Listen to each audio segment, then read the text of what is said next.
Iran और Israel के बीच बढ़ती कशीदगी के दरमियान ईरान में ज़ेर तालीम हिंदुस्तानी तलबा को धमाके, ड्रोन्स की घन गरज और ब्लैकआउट्स जैसे ख़तरनाक मनाजिर बर्दाश्त करने पड़ रहे हैं। हुकूमत हिंद ने फौरी तौर पर तलबा के इनखला के लिए इक़दाम किए हैं। तेहरान, शिराज, कुम, उर्मिया और दीगर शहरों के यूनिवर्सिटीज़ में मेडिकल तालीम हासिल कर रहे तलबा कई दिनों से खौफ के साए में जी रहे हैं। कई तलबा को तहखानों में पनाह लेनी पड़ी, कुछ हॉस्टल्स की खिड़कियां टूट गईं और नाक़िस इंटरनेट के बायस घर वालों से रब्ता भी मुश्किल हो गया है। तेहरान में हिंदुस्तानी सफारत खाने ने हेल्पलाइन और टेलीग्राम चैनल कायम करके तलबा से मुसलसल रब्ते में रहने का इंतज़ाम किया है।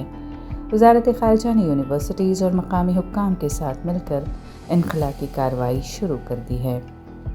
अब तक की सूरत हाल यूँ है कि तेहरान यूनिवर्सिटी, इस्लामिक आज़ाद यूनिवर्सिटी और Iran university of medical sciences से तलबा का इनखला मुकम्मल हो चुका है।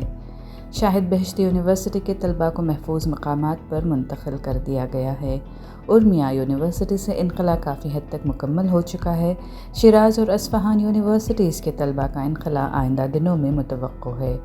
उर्मिया से 110 तलबा को कामयाबी के साथ आर्मेनिया मुंतकिल किया गया है, जहाँ से वो दिल्ली के लिए परवाज़ करेंगे।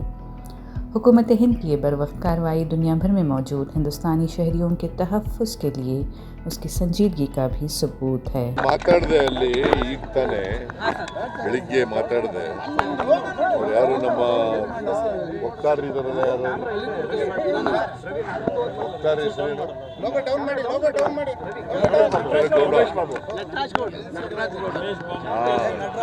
ನಟರಾಜ್ ಗೌಡನ ಜೊತೆ ಮಾತಾಡಿದೆ. ಅದು ಬಂದಾಗ್ಬಿಟ್ಟಿದೆ ಏರ್ಪೋರ್ಟ್. ನಾಳೆ ನಾಳಿದ್ರಲ್ಲಿ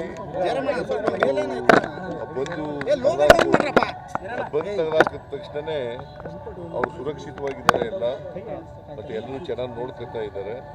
ಅದಾದಮೇಲೆ ಅಲ್ಲಿಂದ ಕರ್ತರ್ತಕ್ಕಂಥ ಪ್ರಯತ್ನ ಮಾಡ್ತೀವಿ.